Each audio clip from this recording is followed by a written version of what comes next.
Ordinarily, in a working society, your right to make decisions will be deprived from you, and legal guidance will be assigned to you. Many of you are brain dead, and that is a fact. If you cannot support your own freedom at this point, with what is going on in Nigeria, it means you are not capable, you are not mentally fit, you are not fit physically and otherwise to make decisions concerning your future. And that is exactly the way it is. So, my people in the United States, the Kingdom, I do not want to waste time before I make a very brief speech, because I can see that the spirit has overwhelmed everybody and the donation will continue. But I just want to make a little bit update, as that may be the only update I will give, or the speech I will make today. What we do in the government is in the open. We are not hiding anything. We are not underground or doing it secretly that, we don't want to talk so that the enemies will not copy what we are doing. We are in the open. And for the past few days, what we decided to do was to show to the enemy little of our capability. A lot of people never believed that the kind of sophisticated weapon we have today will be in Biafra land. And let me tell you, this is the beginning.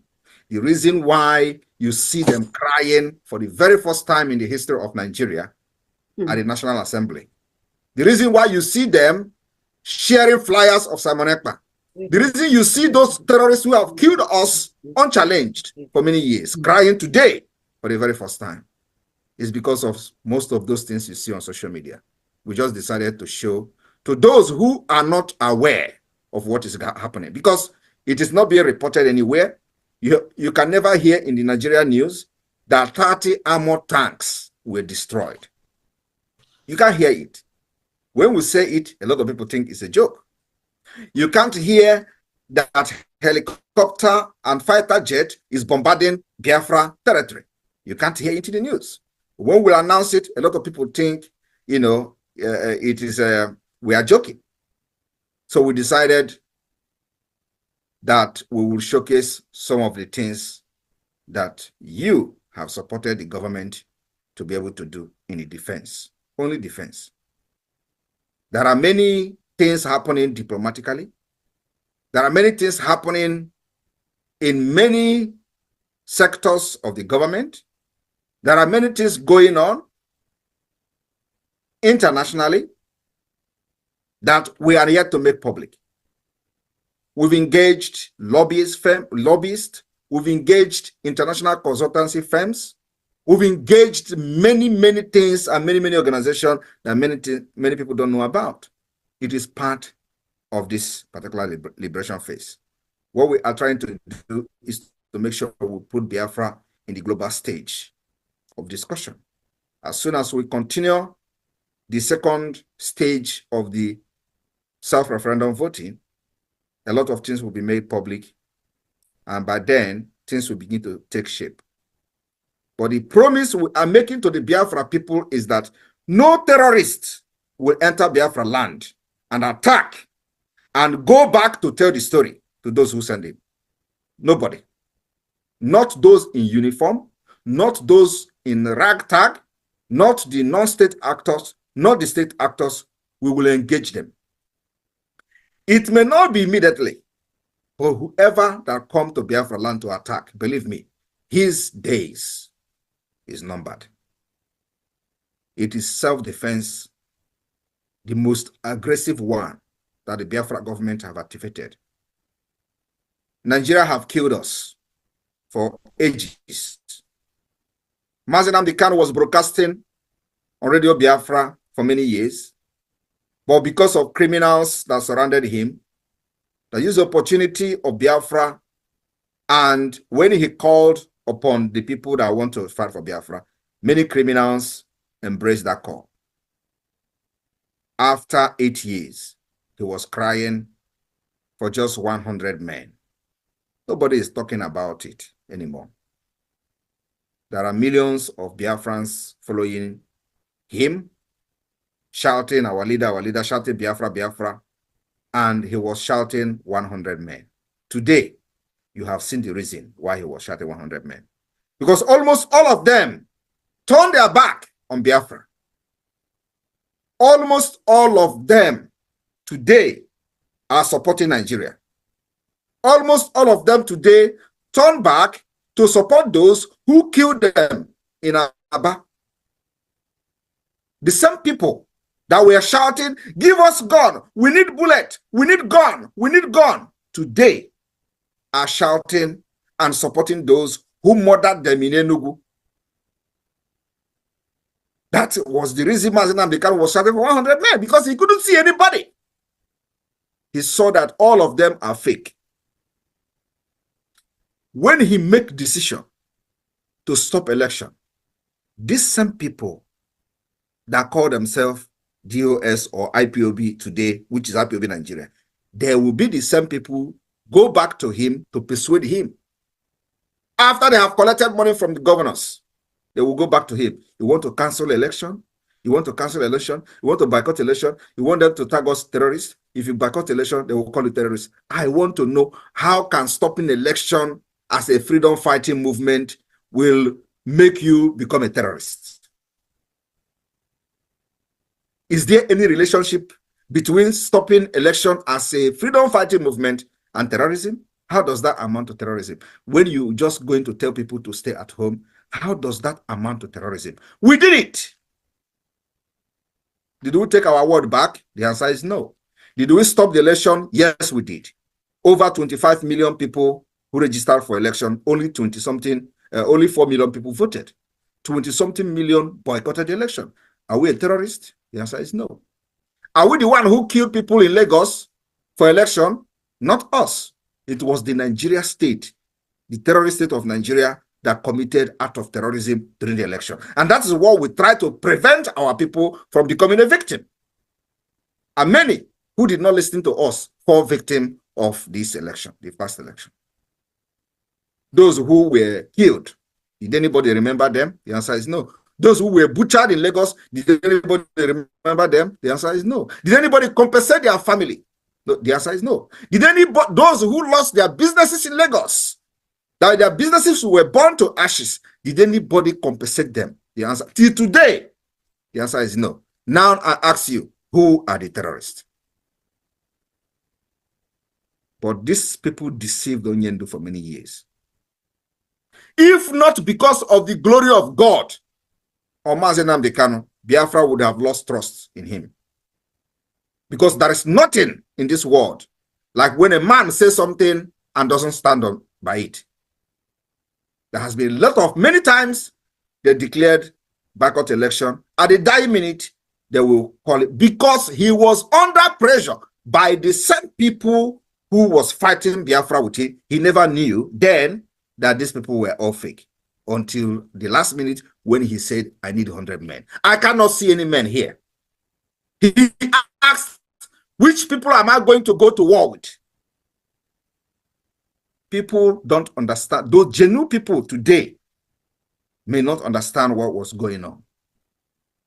He was shouting for 100 men. Where there are millions of people, IPOB scattered all over the world, this man was shouting for 100 men. He couldn't find any 100 men among them. Today, I promised him that when he is coming out, he will have millions of Biafrans who are genuine.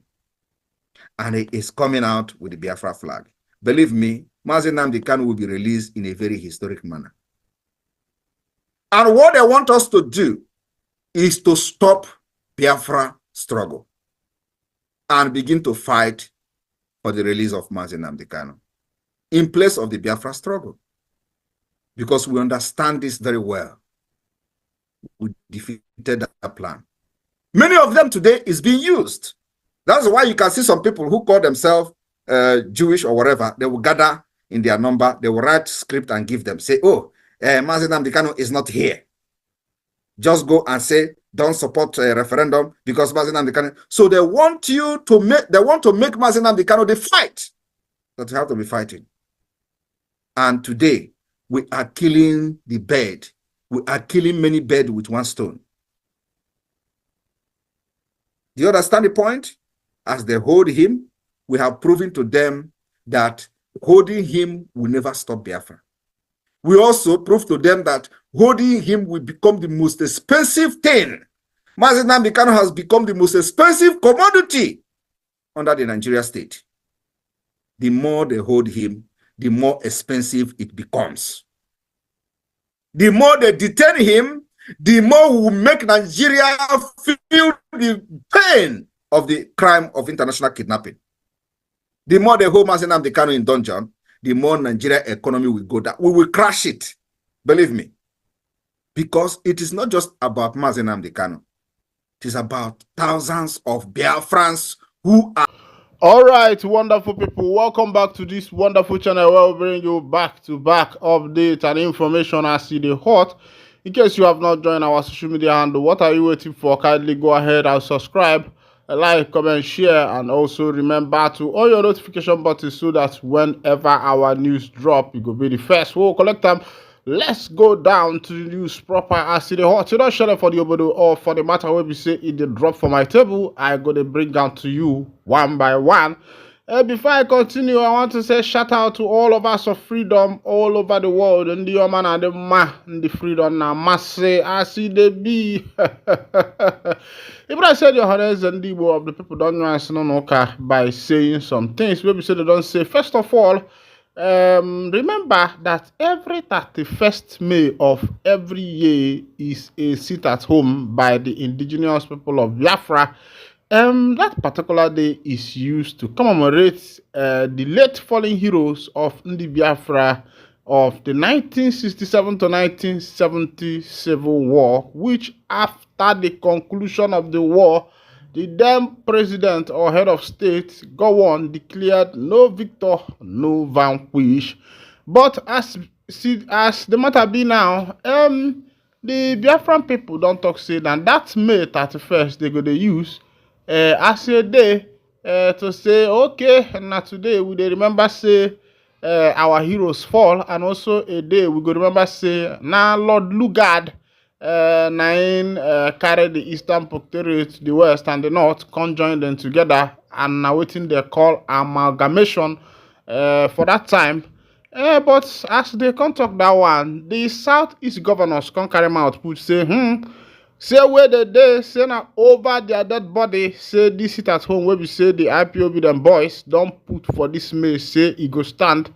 And so the Southeast governors don't go marshal out their soldiers. They say all their police force, all the army force, all the EFCC security and the rest of them, they say all those force to go there prepared to combat anybody where we say they carry body put for that day where we May 31st to say that they enforce that particular sit at home for that day. They say anybody where we say carry body put, nine that person they say he go collect woto.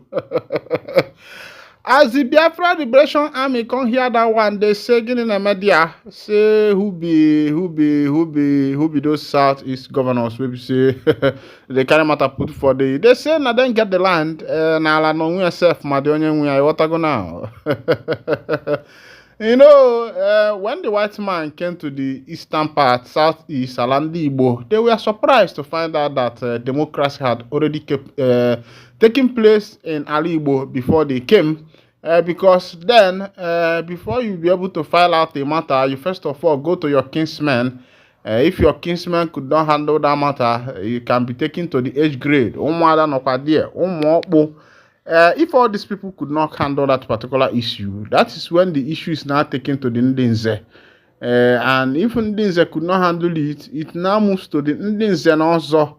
And when Ndinze also fails, the Igwe of the Obodo will put mouth for that case. And that is how Ali Igbo has been built.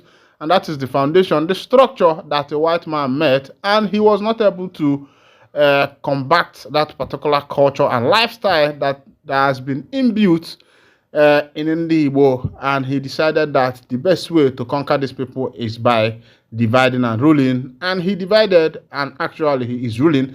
Meanwhile, that is not the case of today. Let's go to what thing that happened.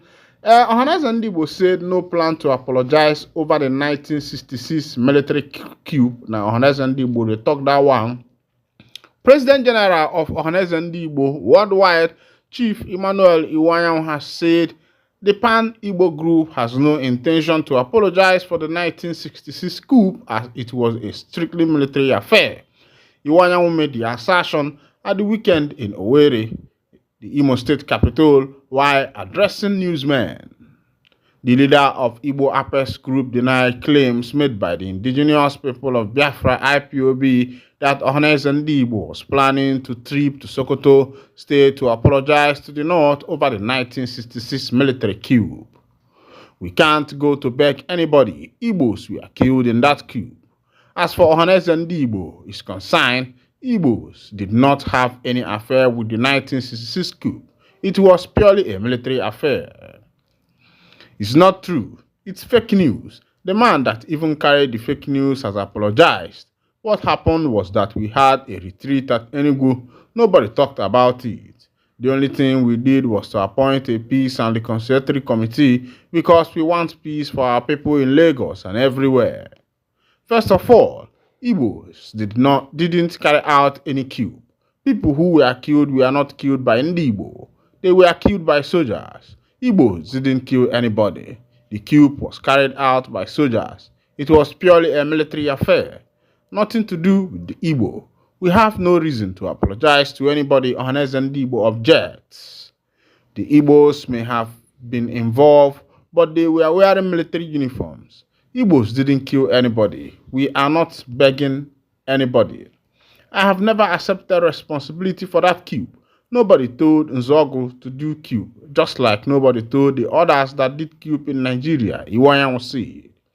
According to him, part of the mandate of Peace and Conflict Resolution Committee set up by the body is to look into how to compensate Igbos whose shops were destroyed or razed by fire in market and had nothing to do with the alleged apology to the North. Further, he disclosed that Nnamdi will publish a book titled Our Story to tell the story of 1949 about Ndibo to correct the misinterpretation from different authors and quarters. Iwanyang maintained that he had championed the cause of Ndibo worldwide, even at personal cost, including the release of Mazi Nnamdi. At my age, I expected people to respect me. I don't earn a salary as President General. I use my personal money to pay the backlog of 6 months' salary of the staff. I championed the release of Nnamdi and made it an Ndibo demand, and even his family knows this. I was shocked to hear the voice notes circulating all over the world that we held a poorly attended retreat in Enugu and insulting me. Most people know it's false, but in that meeting, we had over 200 people in attendance. I didn't see the need to invite the governors just for the inauguration of committee members. We set up industrialization, health, agricultural, skill acquisition, relief agency, and peace and conflict resolution committees. Already, people have acknowledged and congratulated us for our actions so far, he said. My people now don't see as it happen for that matter. Now the honest and Debo, now then they talk and they yarn this one. They say nothing like apology for that 1966 coup. That immediately after that, stepping into 1967, Ojukwu declared the Republic of Biafra, the Republic State of Biafra. You know that history if you are attuned to history. Meanwhile, you know that CB where you never be before. But the question I will ask is Ohaneze Ndigbo too? Because you hear from Ishi Guzoro, you hear from Nnamdi, Iwanyang, and the rest of them. When I see you, this is the same thing that happened during the colonial era, where Ndibo were divided due to one or two things.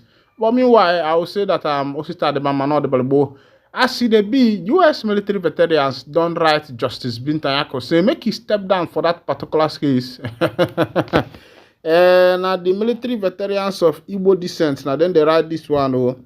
They say make Bintayako step down for that particular case. Say in one use that particular case to salvage the matters where we say if they happen for a family as in papa and one of his son they into which they call some crime where we say that they accuse them of with a concern some money fraud and the rest of them.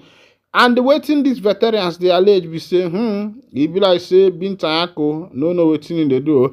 Meanwhile, this will show you that if American veterans of Igbo descent are now plugging into this matter that concerns Mazi Nnamdi Kanu, this is to show you that things are actually getting out of hand though, because if these people, these American trained soldiers, say make they enter this obodo, can't do something, my brother, it go be bloody, oh.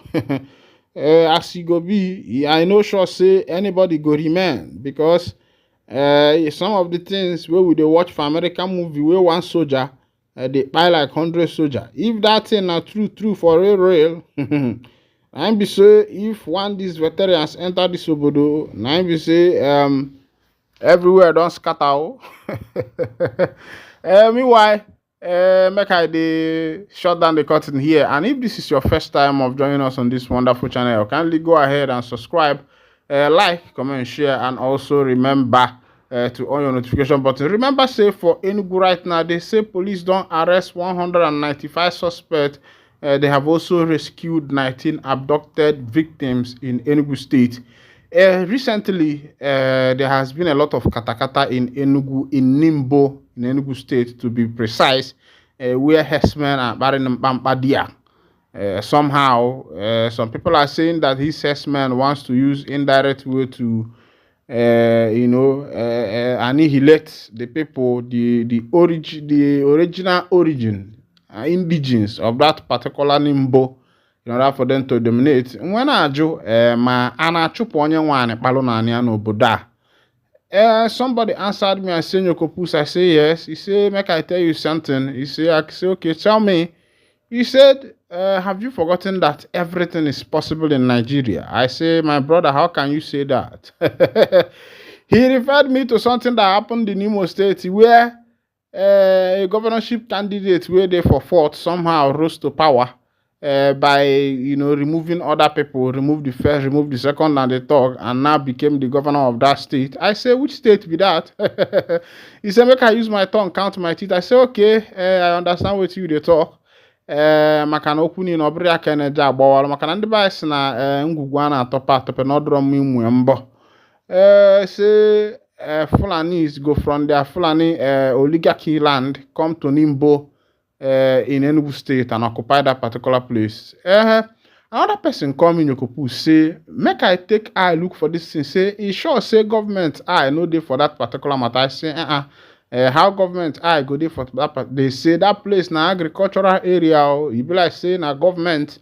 All these people where they for government want to dey rear animals and they want you start cultivate that place. But now where go dey, now where people they like dig. Thank you for listening. God bless you.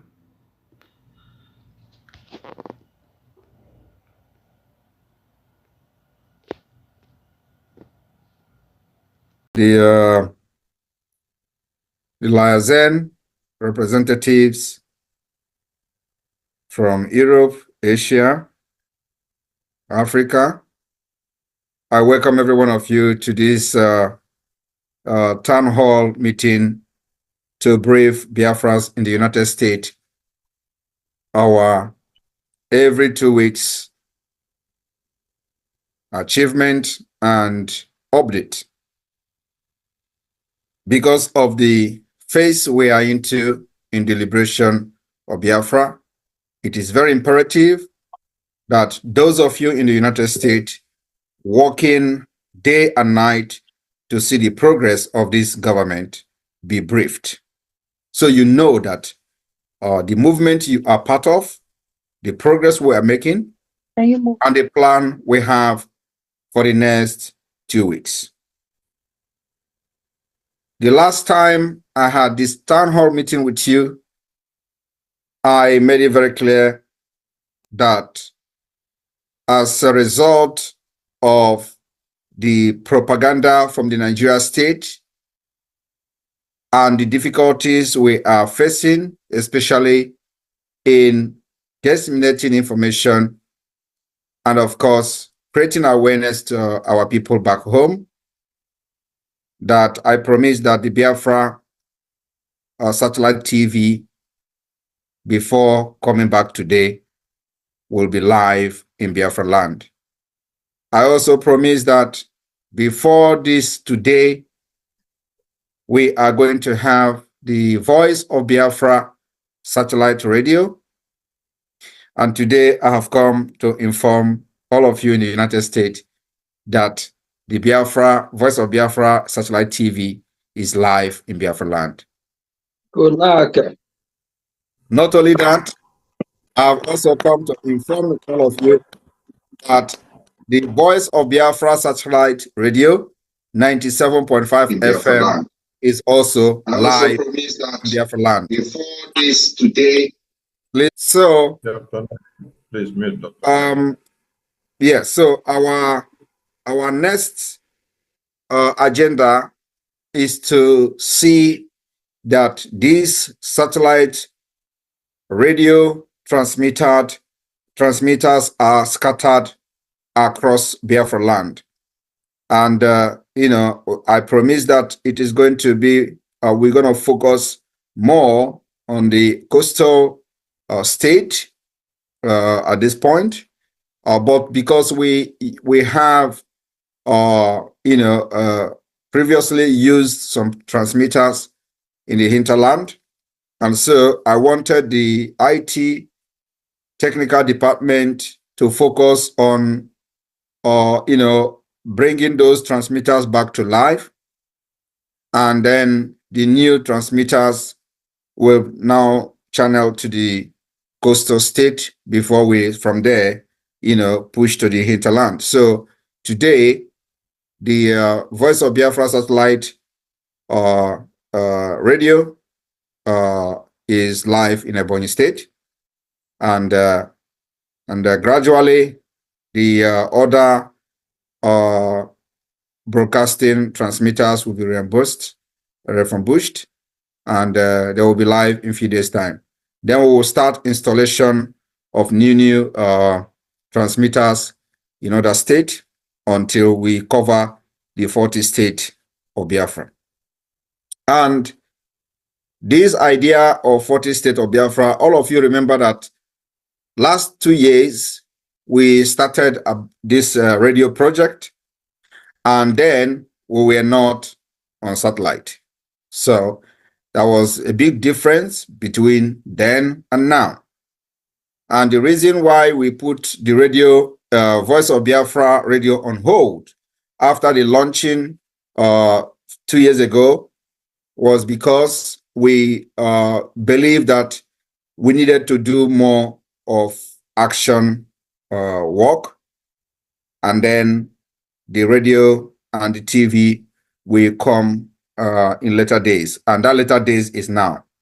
So we've been able to finish the structure of the government, both the security, the Liberation Army, the Biafra resistance fighters, and as the activities of this Biafra Defense Force are going on in Biafra land, we need to keep our people aware of the activities of those defending them. So it is very important that we have this radio station and the TV station as well, which is covering the entire sub-Saharan Africa. So if you are, in any part of the sub-Saharan Africa, you will have access to watch the Voice of Biafra satellite TV, which is on 247. As I'm talking to you, the TV is live.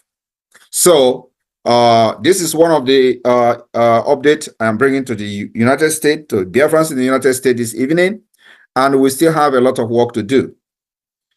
Also, this is very necessary because of our ongoing self-referendum. Everybody, you could remember that we have embarked on this self-referendum, which is online voting. We need as many votes as possible. And I want everybody to understand that this is a collective task that we must do. So those of you can individually sponsor many, private individuals to help in voting. It is very, very important. And like I have always said, we don't care how these votes are coming in, because we are going to defend it at the end of the day. And in case anybody is concerned about the pattern and the way this vote is being carried out.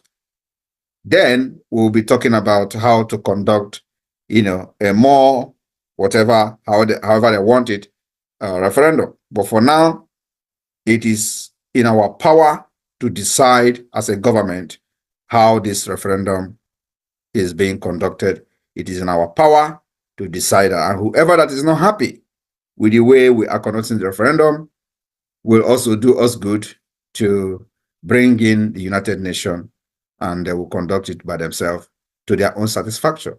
But for us, we are very, very okay with the system and the pattern of this voting so far, and we are very, very happy with the result so far. So the first stage of the voting is going to end in May.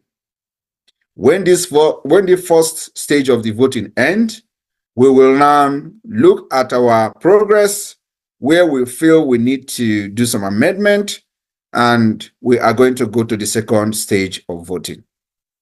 And I want everybody to understand that because of the disenfranchisement in the voting, because we are using electronic means,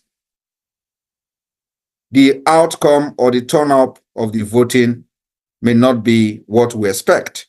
So, but what we are looking at is to get the highest percentage from the 4 million people that voted during the last presidential election. That's our target.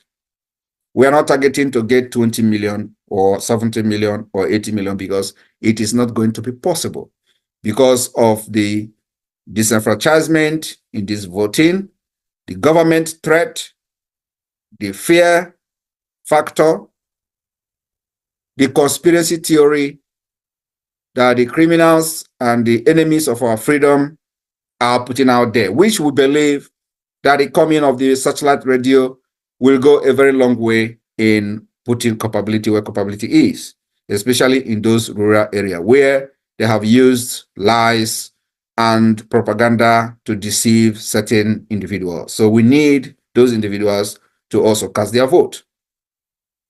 But as soon as we finish this first stage, the second stage of voting will probably be different from what we have in the first stage. Now we are learning to know where we are going to make some amendments. So those of you in the US, you can take it upon yourself to make contact to those back home and help in buying data for them, for example, so they can help you can give each person a task to get you 1,000 votes, for example, and provide data for them. The rules have not changed, but because there is problem with the data, there is problem with the internet, and this is the first time we are doing such thing, knowing fully well that the internet is not accessible. Does it mean that we are not supposed to remember the heroes we pass? Of course, you know that these gallant and great men died for the freedom of their people, even though after that particular fight between 1967-1970 of Nigeria Biafra Civil War, the then head of state, Gowon, declared no victor, no vanquish. And after that, he introduced what he called 3DR, that is supposed to be reconstruction and rehabilitation. And the other part, of course, other parts of the other regions in Nigeria has actually enjoyed that 3DR, of which the Southeast have not even enjoyed.